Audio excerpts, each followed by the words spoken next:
નમસ્તે બાળ મિત્રો, કેમ છો બધા? મજામાં? સરસ. તો આપણે 2 પાઠ થઈ ગયા. ત્રીજા પાઠની અંદર કેટલામો પ્રશ્ન આવ્યા છે બધાય? 12મો પ્રશ્ન. તો બરાબર પેજ નંબર 17 ખોલીશું. બધાય મળી ગયું 17મું પેજ? બરાબર. તો 17મા પેજ ઉપર પ્રશ્ન નંબર 12. પહેલાં તારીખ લખી લઈશું. કઈ તારીખ છે? તો કે 31. ડેટ 31/7/21. હવે જુઓ, નીચેના ફકરામાં જરૂર જણાય ત્યાં યોગ્ય વિરામ ચિહ્નો મૂકો. હવે તમારે પુસ્તકની અંદર પાઠ હોય, એમાં પેરેગ્રાફ હોય. આપણને જરૂર જણાય એમાંથી જોઈને એ વિરામ ચિહ્નો મૂકવાના છે. બરાબર. પહેલાં વાંચી લઈએ, પછી સારા અક્ષરે લખવાનો.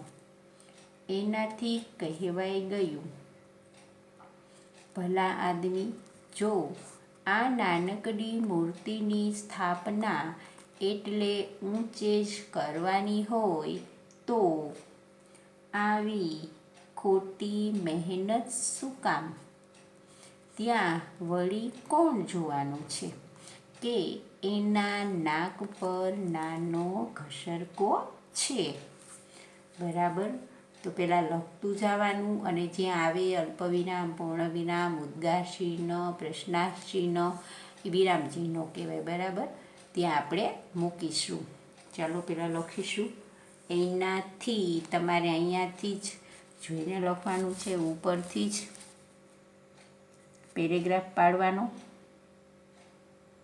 એનાથી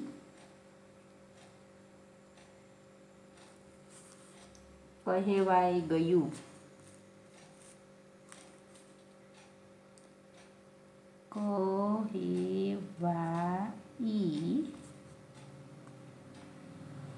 ગયું અલ્પવિરામ, ભલા આદમી,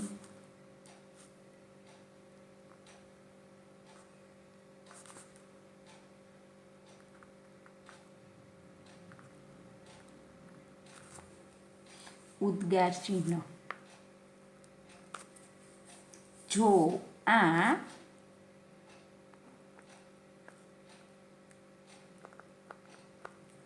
આટલું જ લખવાનું. તમારે સમય એટલું, લીટી વધારે જ છે. નાનકડી મૂર્તિની નાનકડી મૂર્તિની સ્થાપના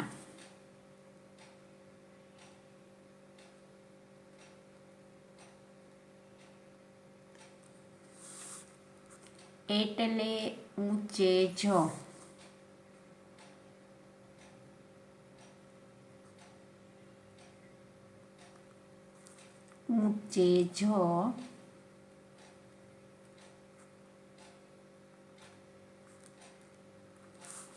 કરવાની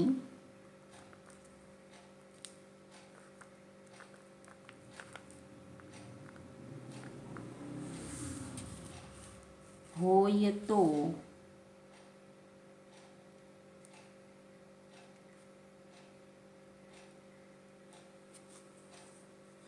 આવી ખોટી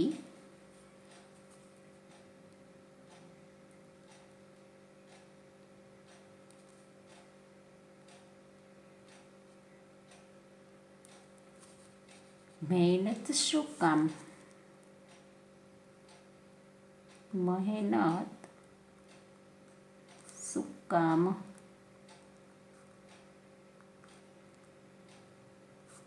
પ્રશ્નાર્થ ચિહ્ન.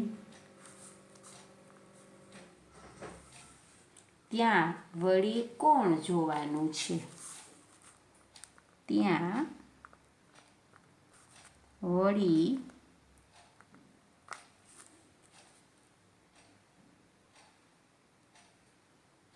કોણ જોવાનું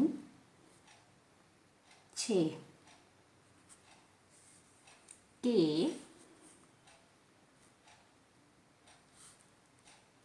એના નાક પર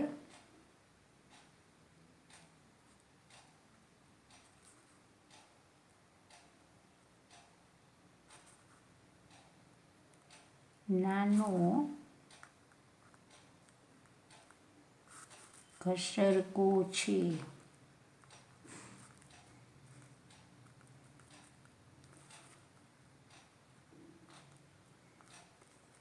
ઉદ્ગાર ચિહ્ન. બરાબર, બધાને થઈ ગયું વ્યવસ્થિત સારા અક્ષરે. હવે પ્રવૃત્તિ. વાંદરાનું કાળજું. તમારે આવી વાર્તા પહેલાં બીજામાં આવતી હોય, મગર અને વાંદરો. એક જાંબુનું એક નદી હતી, નદી કિનારે શેનું ઝાડ હતું? જાંબુનું ઝાડ હતું. જાંબુના ઝાડ ઉપર કોણ રહેતો હતો? વાંદરો. અને મગર ક્યારે? પાણીમાં.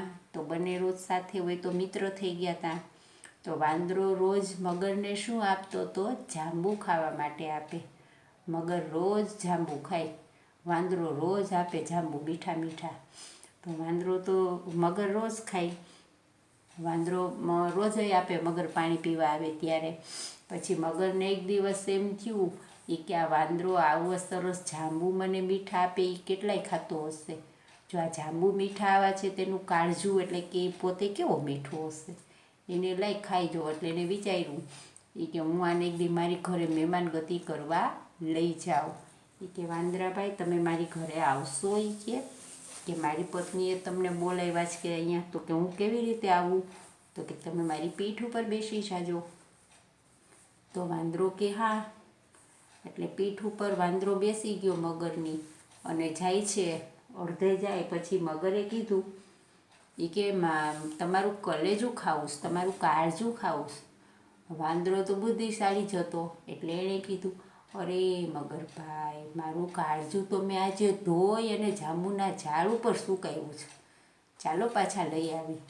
મગરમાં કંઈ બુદ્ધિ નહોતી, કાળજું કંઈ કાઢીને સૂકવાય નહીં. એટલે વાર્તાનું નામ વાંદરાનું કાળજું અથવા ચતુર વાંદરો, મગર અને વાંદરો. તો વાંદરો પાછો મગર વાંદરાને લઈને પાછો ઝાડ પાસે તળાવ કિનારે આવ્યો. એટલે વાંદરો કૂદી અને ઝાડ ઉપર ચડી ગયો અને પછી કીધું કે મૂર્ખ મગર કે કાળજું સૂકવાય નહીં. કે આમ આવી રીતે કોઈ આપણને લલચાવે તો એમ અવાય નહીં. જુઓ અહીંયા તમારી વાર્તા આપેલી છે. બરાબર. એક નદી હતી, નદી કિનારે ઝાડ હતું. ઝાડ નીચે કિનારે એક વાંદરો પાણી પીવા આવ્યો. ત્યાં નદીમાં એક મગર પસાર થતો હતો. તેણે વાંદરાને જોયો ને તરત એને પકડી લીધો. સામેના પેજ ઉપર વાંદરાએ કહ્યું, તમે મને શા માટે પકડ્યો? મગરે કહ્યું, નદીના સામેના કિનારે મારી પત્ની બેઠી છે, તેને તારું કાળજું ખાવું છે. એને વાંદરાનું કાળજું ખૂબ ભાવે છે. વાંદરો હોશિયાર હતો. તેણે કહ્યું, અરે મિત્ર, મારું કાળજું તો અત્યારે હું લાવ્યો નથી, એ તો પહેલાં ઝાડ પર ભૂલી ગયો છું.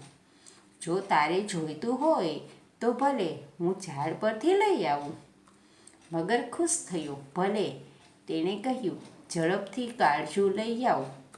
મૂર્ખ મગરે વાંદરાને જવા દીધો. ચતુર વાંદરો ઝાડ પર ચડી ગયો અને ક્યારેય પાછો ન આવ્યો. તમારી વાર્તા પહેલાં જાંબુનું ઝાડ આવતું હતું, અહીંયા પાણી પીવા આવ્યો. બરાબર, બેયનો મતલબ એક જ છે. તો મૌખિક પ્રવૃત્તિ એટલે કે મોઢે તમારે કહેવાના છે. વર્ગમાં નીચેના પ્રશ્નની ચર્ચા કરો. ઝાડ ક્યાં હતું? વાંદરો કિનારે શા માટે આવ્યો? ઝાડ ક્યાં હતું? ઝાડ નીચે કિનારે હતું. ઝાડ ક્યાં હતું? નીચે નદી કિનારે ઝાડ હતું. અને વાંદરો કિનારે શા માટે આવ્યો હતો? વાંદરો કિનારે પાણી પીવા માટે આવ્યો હતો. બરાબર, ઝાડ ક્યાં હતું? ઝાડ નીચે નદી કિનારે હતું. નદી કિનારે ઝાડ હતું. અને વાંદરો કિનારે શા માટે આવ્યો? વાંદરો કિનારે પાણી પીવા આવ્યો. તમારે લખવું હોય તો લખી નાખજો. નો સમાય તો ઉપરથી લીટી કરી લેવાની આવી રીતે. બરાબર. એક મોટી કરી દેવાની, પ્રશ્નની સાથે જ કરવાની. સમય એટલા લખીશું. ઝાડ ક્યાં હતું? ઝાડ નદી કિનારે હતું.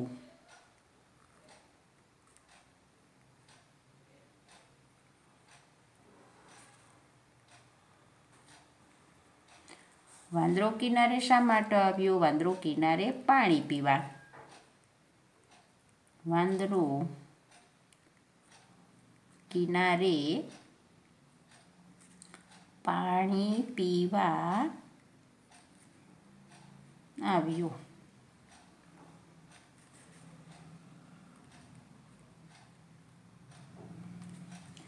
આ એક પ્રશ્ન. હવે બીજો પ્રશ્ન. પાણીના પ્રવાહમાં કોણ પસાર થયું હતું? કોણ હતું? પાણીના પ્રવાહમાં જે પાણી હતું એની અંદર કોણ હતું? એક મગર હતો. મગર પસાર થયો. મગર, ખાલી મગર લખો તો ચાલશે, પછી તો તમને આવડે. હવે ત્રીજો પ્રશ્ન. મગરે શું કર્યું? મગરે શું કર્યું? તેણે વાંદરાને જોયો અને તરત પકડી લીધો. મગરે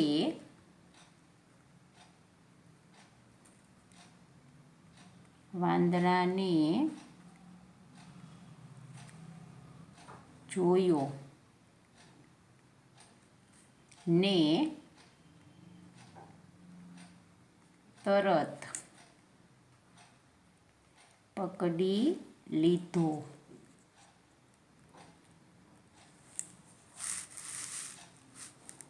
ત્યાર પછી નંબર 4. મગરે વાંદરા પાસે શું માગ્યું? શા માટે? મગરે વાંદરા પાસે શું માગ્યું? કાળજું. શું કામે? કે એની પત્નીને ખૂબ ભાવે છે. વાંદરાનું કાળજું એની પત્નીને ખૂબ ભાવે છે. એટલે એણે કીધું કે મારી પત્ની સામે બેઠી છે એને તારું કાળજું ખાવું છે, એને ખૂબ ભાવે છે. મગરે વાંદરા પાસે શું માગ્યું? કાળજું માગ્યું. શું કામે? તો કે એની પત્નીને ખૂબ ભાવે છે. લીટી પાડી ટૂંકમાં જ લખશું. નંબર 4. મગરે વાંદરા પાસે શું માગ્યું? તો કે કાળજું. બરાબર. શું કામે માગ્યું? શા માટે? તો કે તેની પત્નીને ખૂબ ભાવે છે. એટલે મગરની પત્નીને. તેની પત્નીને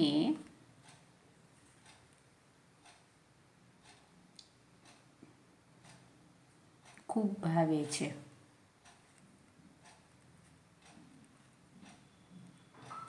ત્યાર પછી નંબર 5.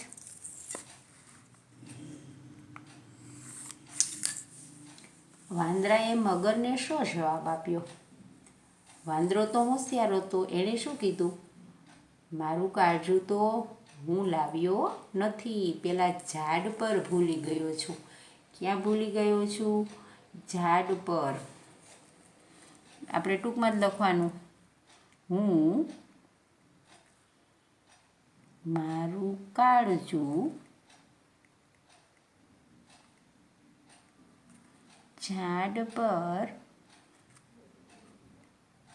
ભૂલી ગયો છું. ભૂલી ગયો. ત્યાર પછી પ્રશ્ન નંબર 6. વાંદરા અને મગરમાં તમને કોણ વધુ ચતુર લાગે છે? કોણ વધુ ચતુર છે? આપણને ખબર છે વાંદરો. શા માટે? મગરના મોઢામાંથી છટકી ગયો માટે મગર પાસે બોલી ગયો. મગરના મોંમાં આવી ગયો તો મગરથી છૂટી ગયો. મગરથી છૂટી ગયો માટે છૂટી ગયો.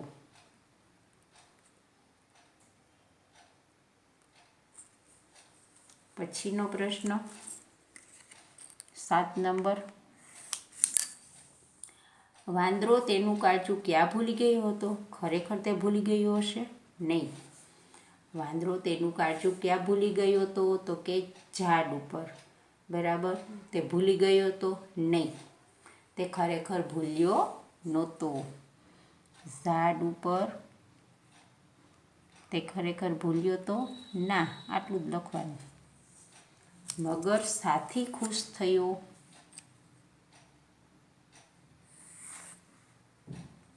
ત્રણેય લીટી પાડી દો એટલે પાડવીની. મગર ખુશ થયો. ભલે, તેણે કહ્યું, ઝડપથી કાળજું લઈ આવો. વાંદરો ભૂલી ગયો તો મગર ખુશ થયો. એ કે વાંધો નહીં. એને મગર વાંદરાને છોડી દીધો.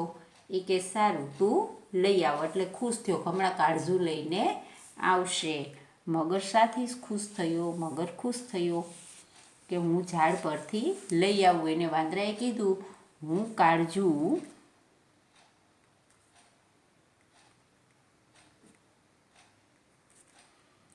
ઝાડ પરથી લઈ આવું.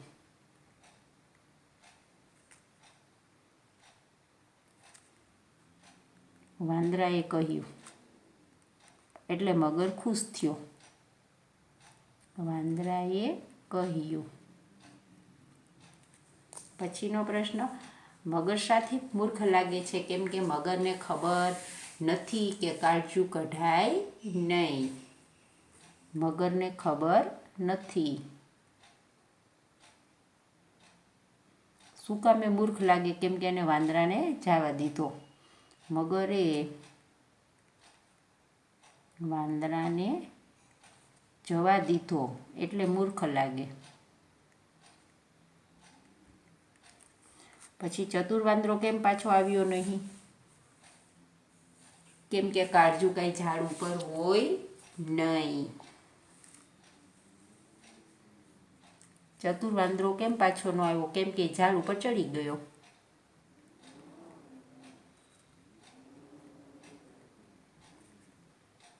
ચઢી ગયો, તેથી પાછો આવ્યો નહીં.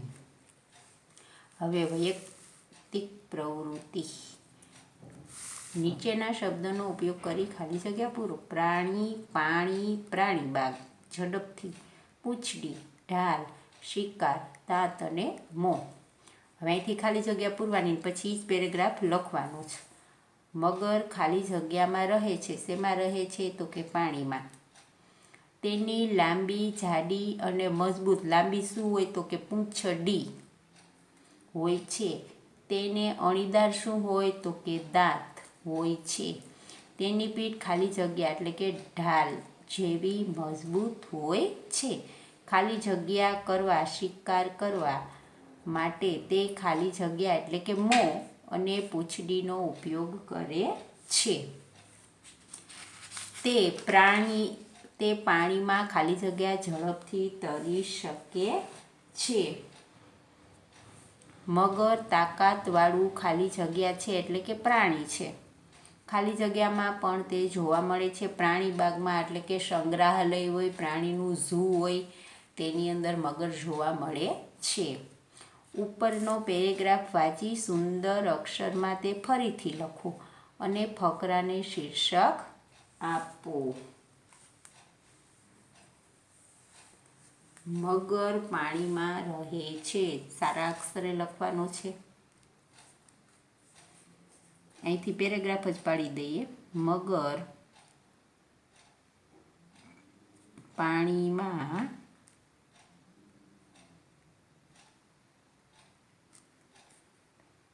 રહે છે. પૂર્ણ વિરામ હોય ત્યાં કરતા જાજો. અહીંયા છે તેની પીઠ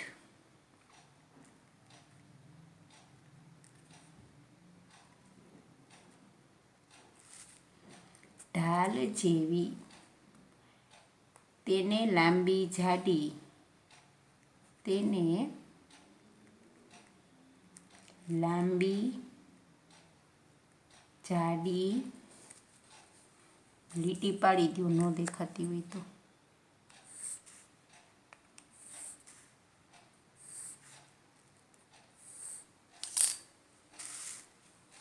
લાંબી, જાડી અને મજબૂત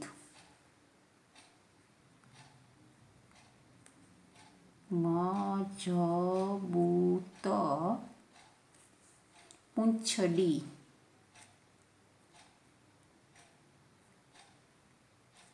હોય છે.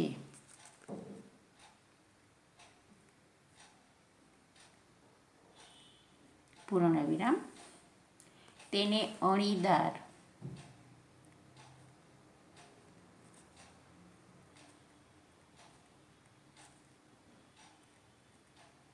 દાંત હોય છે.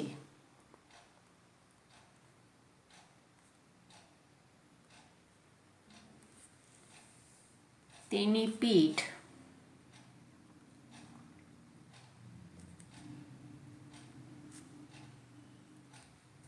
ઢાલ જેવી મજબૂત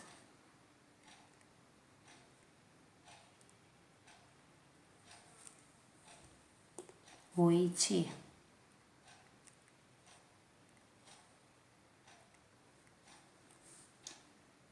શિકાર કરવા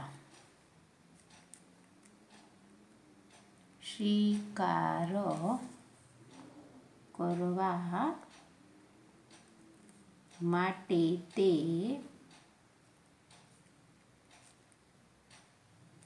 મોં અને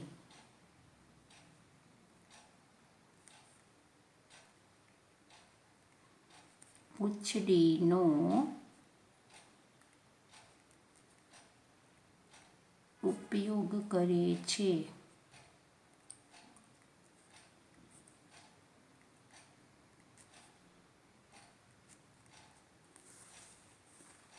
તે પાણીમાં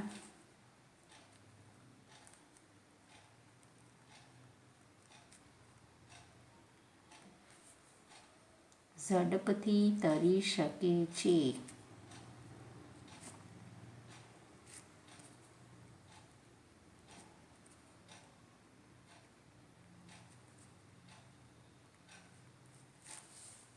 મગર તાકાતવાળું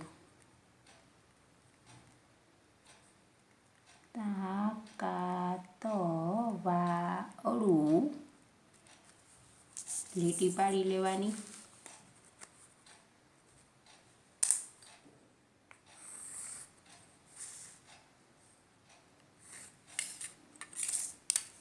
પ્રાણી છે.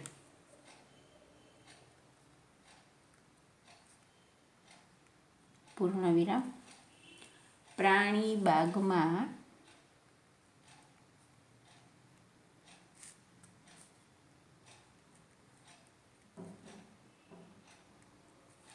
પણ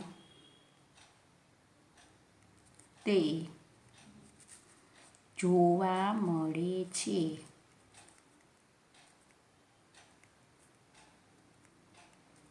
શીર્ષક આપવાનું છે તો મગર.